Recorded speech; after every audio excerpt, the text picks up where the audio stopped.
America. Today I'm going to talk about the importance of the Constitution and how it was inspired. Now, the Constitution was inspired because the people back in the late 1700s, they they believed that they only had to honor God. They did not have to honor the kings. They believed that all their rights came straight from God, not from the king. And the importance of it importance of our Constitution is to actually limit government control, not to limit the people's control. And right now, it seems like the opposite is taking place, and nobody's saying or doing anything about it. Well, me and several other talk show people were saying stuff about it, but there's really not a lot we can do unless we can get a hold of our members of Congress. But as far as the inspiration of the Constitution, it actually dates back to the Magna Carta, when they people of England actually started to strip some of their powers from the kings, and that also issued in their parliaments over in England, which right now it's pretty much controlled by a lot of socialists over there. That's a story, whole other topic altogether, which I'll get into eventually. I'm going to be starting a little series. I'm going to break apart the Constitution, and I will explain each of the amendments one at a time. Is like a lot of people nowadays are their founding documents illiterate, basically.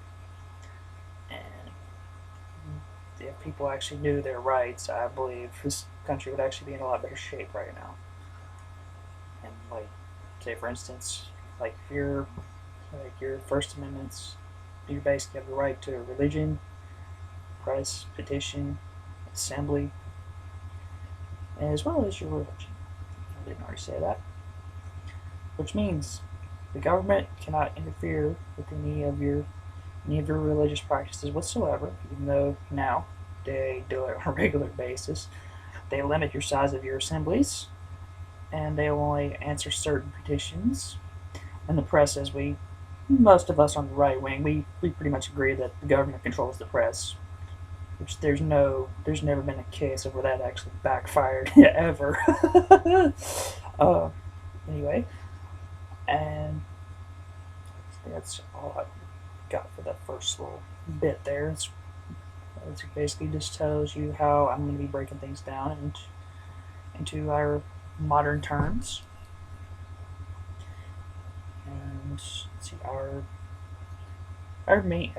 founders, they actually strongly believed in God. So if anybody tells you this is not a Christian nation, they obviously didn't read the documents, because you find the word God written several times throughout the Constitution, Declaration of Independence, and several other of our documents.